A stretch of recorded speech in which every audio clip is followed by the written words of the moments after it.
2026 yilgi Chevrolet Lacetti Gentra bu O'zbekiston avtomobil bozorida juda mashhur bo'lgan modelning eng so'nggi avlodi bo'lib, yangilangan dizayn, yuqori texnologiyalar va yaxshilangan qulaylik darajasi bilan ajralib turadi.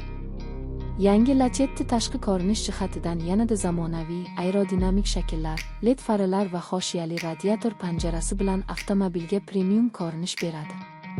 Salonda esa haydovchi va yo'lovchilar uchun maksimal qulaylik yaratilgan.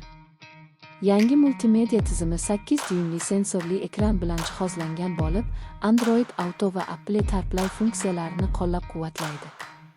Shuningdek, avtomobilning salon materiali yuqori sifatli ekoteridan tayyorlangan bo'lib, shovqinni kamaytiruvchi izolyatsiya ham yaxshilangan.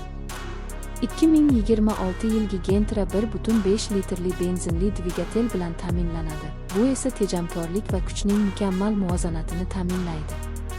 Dvigatel 107 ot kuchiga ega bo'lib, avtomatik va mexanik uzatma variantlarida mavjud. Yangi transmissiya silliq otish tizimiga ega bo'lib, haydashni yanada yumshoq va qulay qiladi. Xavfsizlik sohasida ham yangilanishlar ko'p.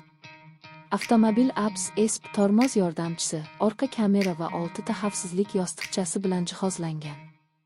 Shuningdek, yangi stabilizatsiya tizimi avtomobilni har qanday yo'l sharoitida barqaror ushlab turadi.